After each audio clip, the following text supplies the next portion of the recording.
Konnichiwa दोस्तों, 15 मार्च 2023 को approx सुबह 7:03 पर रशिया के एक Su-27 एयरक्राफ्ट ने यूएसए के एक MQ-9 मिलिट्री ड्रोन को रॉन्ग सिग्नल्स भेजकर उसको उसकी पोजीशन से भटका देता है और जिसकी वजह से MQ-9 मिलिट्री ड्रोन के सिग्नल्स वीक हो जाते हैं और वो क्रैश कर जाता है। एक MQ-9 मिलिट्री ड्रोन को बनाने के लिए $30 मिलियन की कॉस्ट लगती है और ये टोटल हवा में 3,25,000 घंटे उड़ सकता है लगातार। और इसीलिए अमेरिका और उनके लीडर्स बहुत नाराज हैं रशिया के इस बिहेवियर से। आपके मन में ये सवाल जरूर आया होगा कि रशिया ने आखिर ऐसा किया ही क्यों।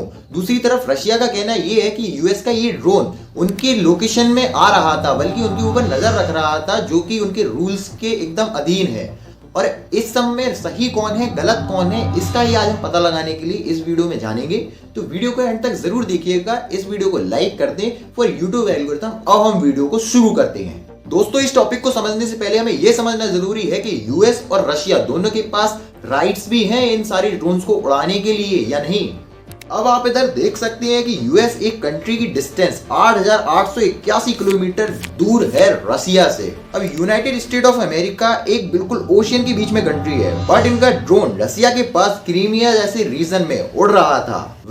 इस स्टोरी में एक ट्विस्ट है कि यूएस की मिलिट्री ना केवल यूनाइटेड स्टेट ऑफ अमेरिका में ही बल्कि रशिया के पास स्मॉल मिलिट्री बेसिस में भी बेस्ड है। जैसे यूएस मिलिट्री बेस जो कि रेडजीकोवो नॉर्दर्न पोलैंड में है, यूएस ने भी लगभग रशिया से 200 किलोमीटर दूर कलिंगनग्रेड बाल्टिक सी में है और 1994 के बाद रशिया से 500 किलोमीटर दूर शेमिया आइलैंड बनाया गया था, जहां फाइटर जेट्स F-16 को रखा जाता है, जिसका नाम United states air force military aircraft भी है, जिसका दूसरा नाम एरिक्सन एयर स्टेशन भी है। और ये सारी लोकेशंस ब्लैक सी से बिल्कुल नजदीक है और बहुत बार यूएस ने इसी का फायदा उठाकर रशिया के पास क्रीमिया के रीजन पर नजर रखने की कोशिश भी की है।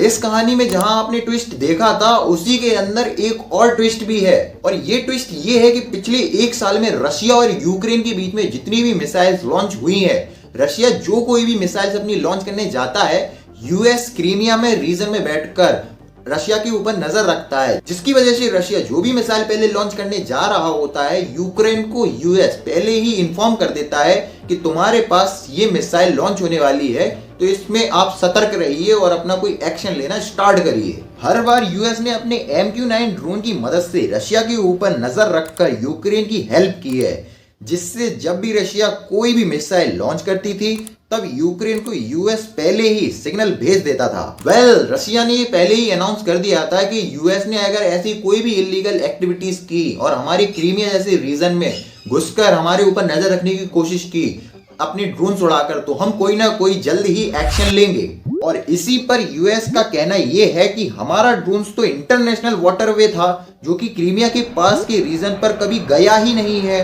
और यूएस का कहना यह है कि रशिया ने फिर भी Su-27 एयरक्राफ्ट से हमारे ड्रोन को ऑलमोस्ट एक टक्कर मारी।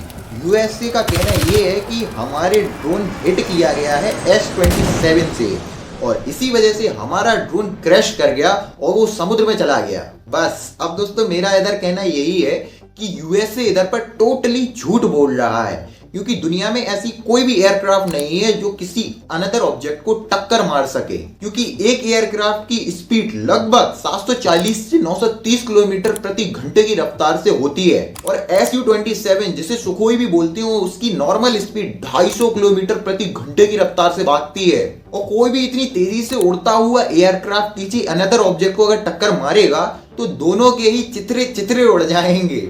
और दूसरी बात यह है कि यूएसए टोटली फ्रस्ट्रेटेड हो चुका है रशिया से, क्योंकि जितने भी नेटो देश थे उन लोगों ने यूक्रेन को वेपन्स, मनी, फूड सप्लाई किए। यूएसए ने खुद बिलियंस ऑफ डॉलर्स खर्च कर दिए यूक्रेन को सपोर्ट करके, और यूएसए ने टोटल सैंक्शंस लगा दिए थे रशिया के ऊपर। यहां तक कि इतने सैंक्शंस यूएसए ने लगा दिए थे कि रशिया में प्रेजेंट के टाइम पे ना मैकडोनल्ड्स, KFC, यहां तक कि कोका कोला जैसी सॉफ्ट ड्रिंक्स भी नहीं है। रशिया को खुद की सॉफ्ट ड्रिंक्स बनानी पड़ रही हैं, प्रेजेंट टाइम में खुद के कैफेज खोलने पड़ रहे हैं। इन सब चीजों को देखने के बाद ये तो क्लियर हो जाता है कि व्लादिमीर पुतिन एक बहुत ही पावरफुल लीडर और रशिया एक बहुत ही पावरफुल कंट्री है जो हार मानने के लिए तैयार ही नहीं है। यूएसए टोटली फ्रस्ट्रेटेड हो चुका है कि ये हार ही नहीं मान रहे हैं। और यहाँ तक कि इनकी बहादुरी की यहाँ से देख सकते हैं हम कि यूक्रेन से इनका कितना वॉर चल रहा है। सारे नेटो देश यूक्रेन को सपोर्ट कर रहे हैं, रशिया को कोई ज्यादा सपोर्ट कर भी नहीं रहा है। और उसके बाद भी जब यूएसए ने ये ड्रोन उधर पे उड़ा रहे थे तो रशिया ने एक बार भी ये नहीं सोचा कि हम अगर इनके ड्रोन को डिस्ट्रॉय कर देंगे तो इससे हमको प्रॉब्लम हो सकती है। और इतने हमारे वॉर्स वगैरह चल रहे हैं, क्या पता यूएस जैसी पावरफुल कंट्री भी हमारे ऊपर कोई लीगल एक्शन या कोई अटैक वगैरह कर सके, एक बार भी नहीं सोचा। और इसीलिए ऐसे लीडर्स की हमारे सारे कंट्रीज को जरूरत है कि अगर आपने रूल्स को तोड़ा या फिर आपने नियम के पालन का उल्लंघन किया तो नियम आप कितने भी हमारे कनेक्टेड कंट्री रहे, आपने अगर रूल्स को तोड़ा है तो आपके ऊपर एक लीगल एक्शन लेंगे ही लेंगे।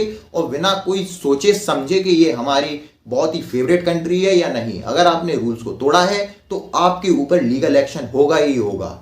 और लीगल एक्शन भी वही लिया जाएगा जो देश के लिए बहुत ही ज्यादा जरूरी है। और इसीलिए अगर आपको ये टॉपिक थोड़ा सा भी समझ में आ गया हो या फिर आपको ये पूरा मामला समझ में आ गया हो कि यूएस रशिया वॉर के जो ड्रोन्स वगैरह का जो वॉर चल रहा था उसमें क्या हुआ था ये, तो हमारी इस वीडियो को लाइक जरूर करें और चैनल को सब्सक्राइब जरूर करें। और अपना ओपिनियन भी बताएं कमेंट सेक्शन में कि आप क्या सोचते हैं, कौन सही है या कौन गलत है इस पूरे मामले में। मिलते हैं आपको अगली वीडियो में, तब तक के लिए धन्यवाद।